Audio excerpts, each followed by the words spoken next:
I feel like the one killer, right, for alcohol, right, that most people, that especially people in the drinking scene, they always know, right, after you drink so many different things, right, you end it off with champagne. We're like, ayo, you order champagne so little, everybody drink one small glass only, then finish, the bottle finish already. Why you order this kind of thing? Then after he say, brother, trust me, this will end the night.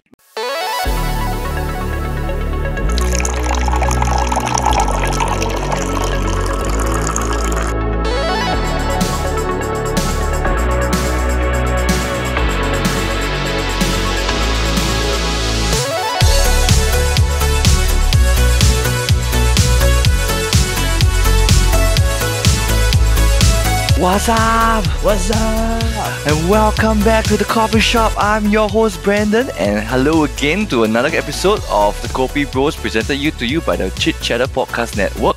Now, for those of you tuning in via YouTube or any sort of podcasting platform, Guten Tag, and thank you for listening. We are just a bunch of Singaporeans that are talking about drinking. And now, once again, I'm joined by my fellow Kopi bro, Jordan. Welcome. So, Jordan, how's your week? Wow, filled with beer, man. Filled with beer? Wow, is it really? You really had a lot of beer the past weekend? Back to back. Oh, is it? So you really, as in, Saturday night again. so Friday night, Saturday night, was it really to celebrate Octoberfest, or it just so happened? It just so happened have friends occasions. I also had I had like a sort of like a drinking sesh also, like over the weekend, because I was on a cruise, and on a cruise it was free, so you can't say no to free alcohol. For all the viewers watching and tuning in, you know that we're talking about drinking due to the fact that it's Octoberfest. Yes, time to get a tiger. A tiger, a lager. So actually, when you went out to drinking, was the places filled, like, were they celebrating Octoberfest also? I think still not yet. Yeah, they haven't switched over, right? Yeah. They not switch over yet. Yeah. Yeah, they just started. More on the Deepavali mode yet. Yeah, tell me about it, bro. I'm staying at Little India. I'm fully embracing the Deepavali mood here. To me, it always feels like it coincides just nice with Halloween. You finish slightly right after is like you're ending Octoberfest. You're drinking for Octoberfest, right? Then it suddenly feels like it gets into the Halloween season also. So it's like you're celebrating both at the same time. You are in that drinking session, all at the bars and everything. And then you're scared of the ghost, you just puke at the. Sorry. Do you know the origin story of Octoberfest? A bit here and there, yeah. So it's some marriage thing, right? Yes. It was actually just a small ceremony to celebrate the marriage of the prince at that point of time. So I was also very confused how from like a small a celebration of the country, because I believe like every country have like when their prince or get married or something, or like they have celebration. It's always within that country. But for Octoberfest, right, from their own country, right, it became like a worldwide sensation where every country, we are so far away from Munich, but we are celebrating Octoberfest here in Singapore also, and not just Singapore, like everywhere in the world. Like if you think about Octoberfest, right, what's the one thing that you think of? Beer challenge. Oh wow, that is true. So that is true. So have you actually participated in the beer challenge during Octoberfest? No, but I would want to, but I wouldn't want to, but I think beer challenge plays a significant part in Singapore, but I'm not sure Munich does it now. Because I remember correctly on Munich, right? In Munich, I saw some of them they drink this very long long pint, big pint or like a super long pint. Then and there's a way to drink it. Like for those foreigners that come into and they don't know how to drink it, right? Then they always like choke halfway or they have to stop halfway. But for them, it's like they can continue drinking, then they must like twist it and like somehow like halfway twist it so that the all the flow still continue flowing. It's quite cool, like and honestly, it's nice that Singapore is like adopting like all these Octoberfest. I remember I went for like a party at Gardens by the Bay where it's like the whole thing would change to Octoberfest. Somewhere in the east, they're having some food container thing, right? Oh, yes. Those full container parties, is it? Yeah, correct. Because we were talking about Octoberfest, of course. That's why you've seen our time, we were talking about the drinking myths in Singapore. How is it like drinking in Singapore? But I had this conversation with especially your group. It's now that I'm older that I honestly don't drink. We don't drink that much anymore. As in, don't drink as much and that much anymore. So sometimes we talk about like the past, we don't talk about like all the myths of like, oh, you know, last time people always say this about drinking, especially in Singapore. We always talk about it. So I'll ask you. Today we'll talk about a few of them, and then I'll ask you what's your take on it, and whether what you feel about it. So let's dive in to drinking in Singapore. Okay, so the first myth, right? This is one thing that actually most of my guy friends they understand. But a lot of the girls, they don't believe it. Because this is the excuse that a lot of guys give, right? When you get drunk, right? That you completely black out, right? But your body is still moving. That means you cannot remember, you completely cannot remember what happened last night. Like your whole memory of last night, just like at 9 p.m, right, it stopped. Your memory stops there. But then there are videos, there are like conversations that you call on the phone and talk to people from like at like midnight and 1 a.m. But you're still moving around and you're still doing stupid things. People's impression of getting drunk is that if you're drunk, right, it means you're like totally gone on the floor or you're vomiting. So how can you still be walking around, running around, talking, having a proper conversation with people? Yeah. So for you, right, do you think it's possible to black out but you're still moving around talking to people and you completely don't remember, or you think this is just a lie? It really never happened to me before. Oh, is it? I mean, I can remember bits and parcel. So like the next morning when I wake up, right, I will try to remember what did I do, how did I come back and all this. There's a bits and parcel. Bits and pieces like don't add up lah. Like it's like you should remember. Okay, I was on the cab for a while then, but then I maybe I'm sure is it because sometimes I have good picture memory or something like that. Yeah. But then definitely there's some part that I can't remember. But I do have friends or even colleagues that they really at a point of time where like we like to play King's Cup. Oh. 3 round of King's Cup. First round is nothing. Second round maybe starting to get a toil of it. Third round is that you must get the A's to go to the toilet. Yeah. Come to a point where they forgot it happened. Something. Then I tell her that, hey, do you remember you talked to this guy? No shit. You talked to this guy. So sorry, right? I am that friend. So I am that friend that completely forgot about at 10 p.m. My last scene memory, right? My last memory in my brain, right, is at 10 p.m. And honestly, it's very lucky. In the past, right, I used to be like you. Like I can always remember bits and pieces of my life. I like some parts in between maybe forget a bit, but I always remember like here and there. Every place I go to, I have a memory. Like I think one time I mixed I don't know, is it I mixed too much alcohol or like whatever happened. Then suddenly I completely black out. Then when I woke up, right, to me, right, like I tell you my honest opinion. So that's why I said for you, it's like you don't really believe you believe a bit, but you never experience lah. I experience on my friend's side lah. Yeah. Yeah. So for me, right, I can tell you 100% believe it because I experienced it full on before. Because the thing is, like in the past, I also thought, what kind of nonsense you don't remember. But then when it first happened to me, right, when I woke up, right, I in my mind I thought that really at 10 p.m, right, I blacked out. Means that to me, I thought that 10 p.m. I was already, it's like I lie down on the couch, I sleep already. Because I can't remember means my body told also, means my body also crashed. If my mind crashed, my body should crash also. But somehow or another, my friends tell me, wow, bro, you don't even know, crazy, yeah. Last night you pretend like you walk in the drain and you pretend you're swimming. Then I was just like, huh?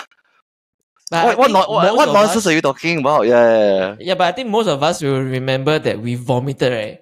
Yeah, yes, vomit. Because I think vomit is a sensation that last time I also thought, but there are times, right, where I black out, right, so badly, right, that I don't even remember vomiting.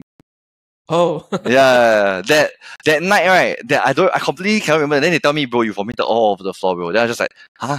Cannot be lah. I really think it's a different person. They say, you go smell. You go into the room and smell now. You go reflect on yourself. Then I was just like, no lah. People always say that when you drink, right after you drink, right, if you vomit, right, you're vomiting the alcohol. But if you drink for very long already, right, and you eat then after that you're vomiting your food. Something along those lines. Yeah. There's one that you're vomiting the alcohol, the other one is you're vomiting your food. So if you vomit your food, right, means if you vomit alcohol after you still can continue to go back drinking. But if you vomit your food, right, it means you told already after that. I think our body can contain, I think, about 2 liters of water. Yeah. So anything, right? Like you just have to kind of come out from the top or bottom. Bottom, somehow or another. Yeah. But you know, my boss, right? He always entertain clients. Yeah. So one time he had to entertain one of his bigger clients, and most of them are drinkers. So like 1 versus 10, right? Wow. Yeah. It's So literally, for him to continue drinking, he has to force himself to go to the toilet to vomit out the water, the beer out to continue drinking. It's never a good idea to be one person entertaining that many people. You always invite a friend. It's like you go to a wedding, right? If you go to a wedding, wingman. Yeah, you need your brothers to drink for you. You can't one person go to all the tables. You're asking for death. Like, it happened to me. Like, honestly, I've seen videos of myself where I completely cannot remember doing anything. And it's very scary. Like, it feels like a very out of body experience. Like, oh my gosh, who's this person that looks so like me? I think we should try out and have one instant 360 with us. Wow. No. We shan't be although we are the drinkers of chit chatter. I have to do a drinking challenge. And then that leads me to the next thing. The drinking challenge, right?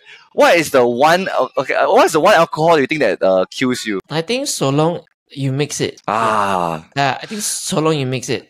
But recently, me and my colleagues found that I think we have the same stomach issue. Like we find that Tiger, right, will give us 胃酸. 胃酸means what? It's gastric. Some gastric pain or some gastric discomfort. Yeah, if I'm not wrong, Tiger is the one that I drink, right? Then the next morning I always like lao sai one. One of the beers I know I drink. The next morning I always will have very quite I have a time in the toilet.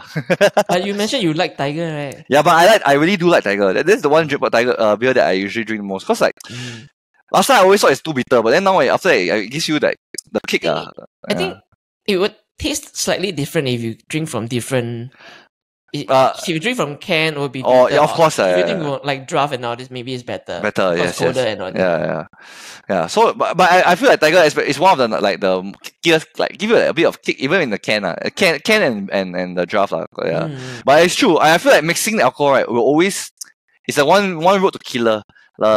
Especially you mix like wine, then after you drink hard liquor, then you drink vodka. Then the one I feel like the one killer, right, for alcohol, right, that most people, that especially people in the drinking scene, they always know, right, is that at the end, after you drink so many different things, right, you end it off with champagne.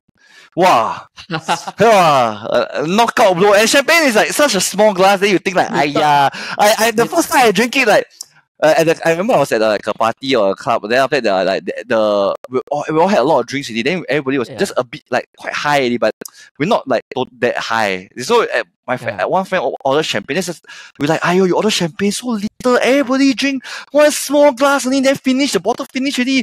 Why you order this kind of thing? Then after he said, brother, trust me, this will end the night. Then after that, everybody drink, right? Really got some people, right? They really after that though, cause it's like there's something to do with like the gassiness of it's like the bubbliness of the champagne, right? It's just icing on the cake. But it's really the It's not. It's the finishing move. You drink it, then after that, like everything in your body just like.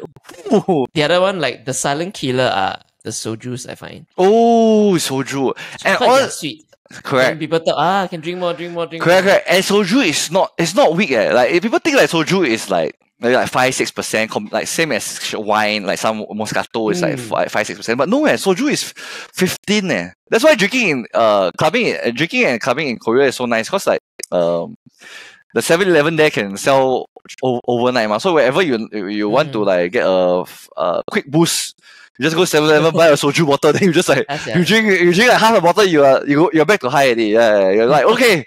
Actually, but have you actually tried this? The next myth, right? The second myth, right, is that you cannot mix durian and beer. I heard of this. I have not tried, but they say beer can, only alcohol, only whiskey cannot. All those hard liquor lah.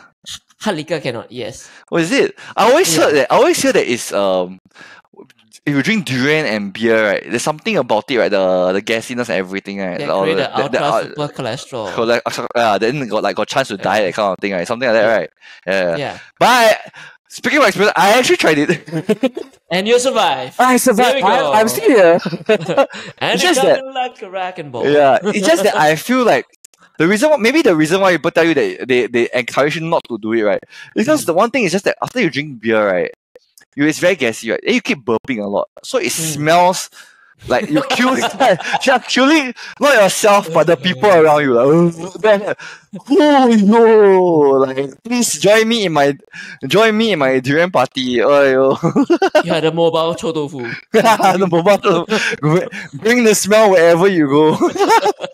I feel like that's one of the myths that I don't think it's true lah. Yeah, because like in Singapore, it's so popular that especially during durian season, right? Everybody eats durian. Then after that, how do you like quantify like, oh, how long must I wait after eating durian then I can drink my alcohol? 24 hours, man, cannot be. A lot of people eat durian, then within the 24 hours they drink beer, they drink the hard liquor, they drink wine, they're still okay.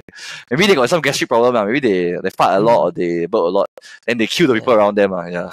But the only thing I know that if you want to donate blood, right, you cannot drink before that. Yeah. Yes. In the past 24 hours, similar to for women pumping out milk. That you can when you pump out milk, right, then it goes in your bloodstream so that you cannot not your the milk will have alcohol inside. Then that's not good. The baby will like, mommy. That's sad.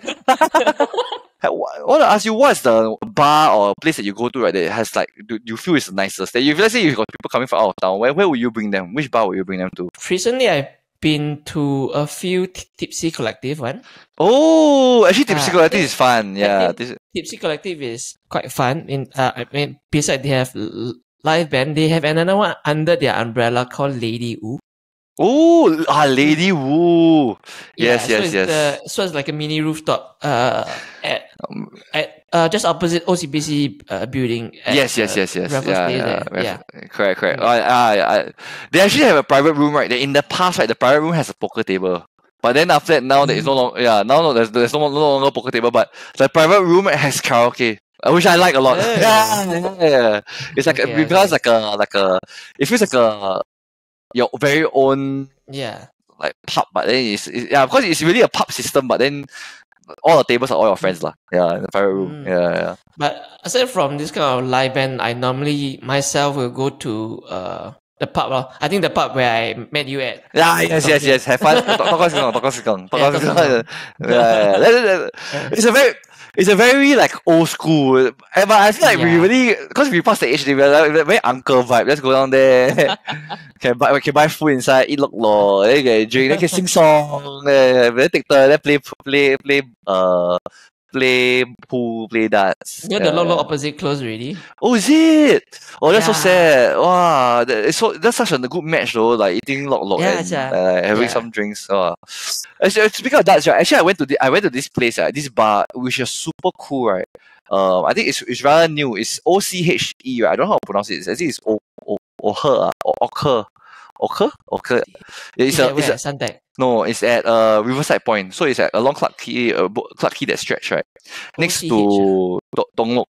So the darts, right, it's like a new like a high level darts bar. Like it's so cool. Like not usually the bar is like you have you're sitting at a table, then the dart board is one. Yeah. Oh, I saw this before. So it's like you have your food table at the side, then you got every table, every table have their own dartboard. Then the dartboard has a table, right, where all your food and drink can be on, right. Then there's seats at the back so that people will watch you and there are a lot of mini games, right, that you can play while drinking, right. Beer pong, right.